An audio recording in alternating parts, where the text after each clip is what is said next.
reason to imagine. Inzozi zabo ni ukujya ku Cyangwe. Ni ngombwa kugira inzozi zagutse.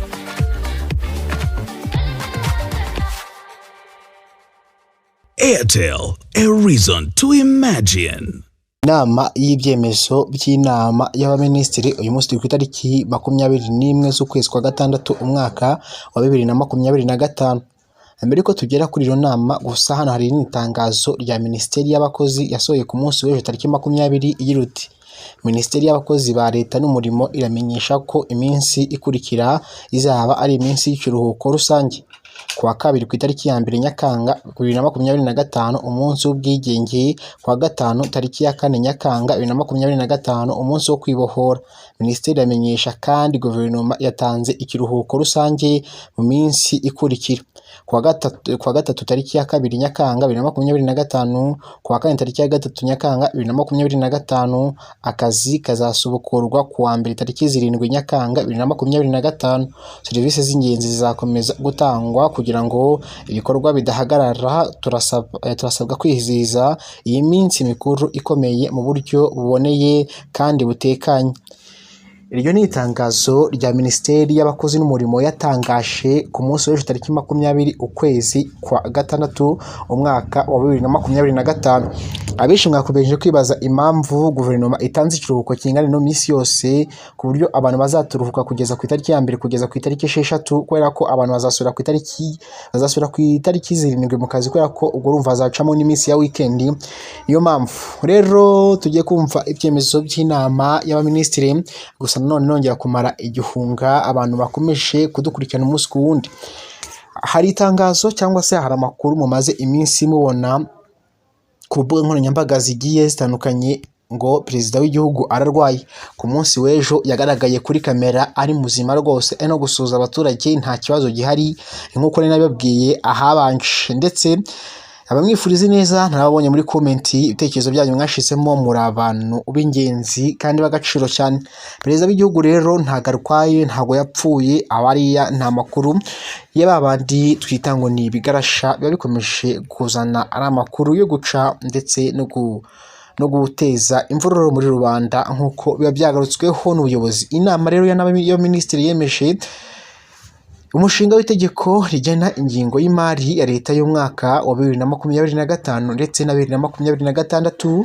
Inama y'abaminisitiri yemeje amavugururwa agamije kunoza imyigire mu mashuri yose ya leta ndetse nafashwa na leta kubw'amasezerano kugira ngo abanyeshuri bahabwe ubumenyi n'ubushobozi bubategurira gukomeza amasomo no guhatana ku isoko ry'umurimo.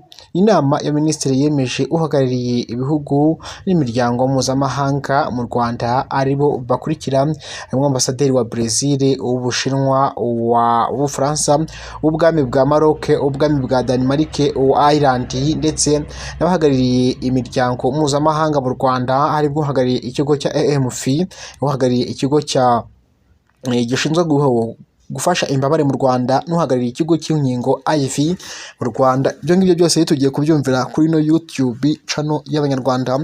Rero murabyumvishije akantu ku kandi ko perezida w'igihugu nta kintu yabaye. Rero ngo ikaze kuri Zaf TV Rwanda ya kabiri. Tunashima abantu 56 maze gukanda sabone cyangwa se subscribe kuri YouTube channel.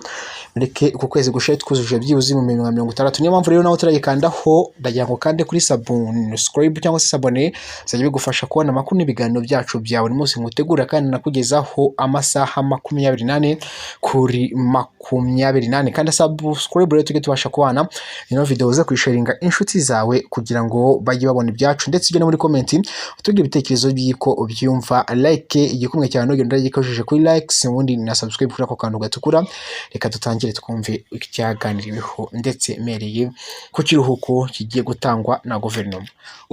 Ku munsi w'ejo tariki 20 rero nibwo yatangaje ikiruhuko gitangaje, kubera ko cyabereye benshi amayobera, ndetse banibaza n'impamvu guverinoma itanze. Gusa yatanze ubusobanuro yavuze ko Minisiteri y'Abakozi n'Umurimo imenyesha ko iminsi ikurikira izaba ari iminsi y'ikiruhuko rusange. Kuwa kabiri ku itariki ya 2 Nyakanga 2025 umunsi ubwigenge.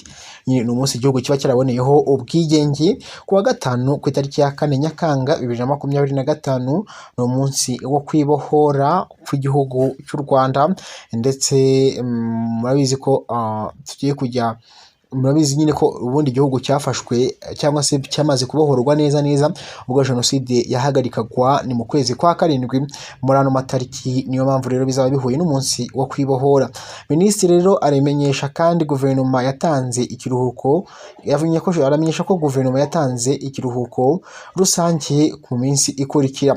Hazaba ari kuwa gatatu ku itariki ya 2 Nyakanga 2025 no kuwa 4 tariki ya 3 Nyakanga 2025, ndetse akazi kazasubukurwa kuwa mbere tariki ya 7 Nyakanga 2025.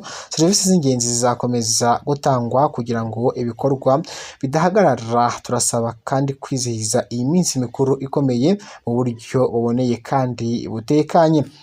Aho ngaho mwabyumvishije neza cyane nguko rero bimeze. Rero muze enjoyinge neza cyane, twihute twigire ku byemezo by'inama y'abaminisitiri, ibyavuzwemo n'ibyaganiriwemo muri rusange. Reka mbere kuri ibi ngibi by'ingenzi. Inama y'abaminisitiri yagejejweho ingamba zo guteza imbere ishoramari ry'abikorera no kongera ibyoherezwa mu mahanga no kunoza imicungire y'imishinga leta ishoramwo imari. Inama y'abaminisitiri yemeje politiki yo gusangira amakuru. Iyi politiki igamije gushyiraho uburyo bumwe kandi bwizewe bwo gusangira amakuru mu buryo bufite umutekano, bwihuse kandi bwubahirije amategeko hagati y'inzego n'ibigo bya leta. Inama y'abaminisitiri yemeje amasezerano ajyanye no gutwara abantu n'ibintu mu kirere hagati ya guverinoma y'u Rwanda n'ibihugu 12 bikurikira: Eswatini, Guinea, Liberia, Malawi, Mali, Zimbabwe, Ubufaransa, Georgia, Pologne, Oman, Suriname ndetse na Canada. Ibyo bihugu byose rero bikaba bifitanye amasezerano n'u Rwanda mu gutwara abantu n'ibintu. Inama y'abaminisitiri kandi yemeje raporo ngarukagihe kwishyirwa mu bikorwa ry'amasezerano mpuzamahanga ry'iyubahirizwa ry'uburenganzira bwa muntu. Kandi inama y'abaminisitiri yemeje iteka rya minisitiri ryerekeye ubwishingire bw'umwana bukorwa na leta no kubera umubyeyi umwana utabyaye ku rwego mpuzamahanga. Aribyo bya bindi mwita ngo ni ukwadobuta mu mahanga, niho bikunda kuba cyane Leta Zunze Ubumwe za Amerika, mu Buhinde cyangwa se muri za Korea. Ibyo bihugu by'ibyo ngibyo usanga hari ibigo bya orphelinat ku bana b'imfubyi, ugasanga noneho hakunda kuba kwadobuta. Kandi inama y'abaminisitiri yemeje amateka akurikira: iteka rya perezida rigenga ibyiciro by'ingabo z'u Rwanda, iteka rya perezida rigenga inama zifata ibyemezo mu ngabo z'u Rwanda, iteka rya perezida rigena ibikoresho bya gisirikare bigirwa ibanga, iteka rya minisitiri w'intebe rishyiraho sitati yihariye igenga abakozi b'ikigo cy'u Rwanda gishinzwe ingufu za atomike. Nagutindiye minisitiri kandi inama y'abaminisitiri kandi yanemeshe cyangwa se inama y'abaminisitiri yagejejweho ibikubiye mu bushakashatsi bwa 7 by'imibereho y'ikigo ACV bugaragaza igipimo cy'ubukene n'ibindi bipimo by'imibereho myiza n'ubukungu mu gihugu cy'u Rwanda. Ibyo tuvuze turabivuze. Imana rero ibaha ibyo kurya, amafaranga ndetse n'ubuzima buzima. Nugenda udakanze sabone cyangwa se subscribe, kanze dusubire n'ibindi biganiro bikurikiyeho mu kandi kanya.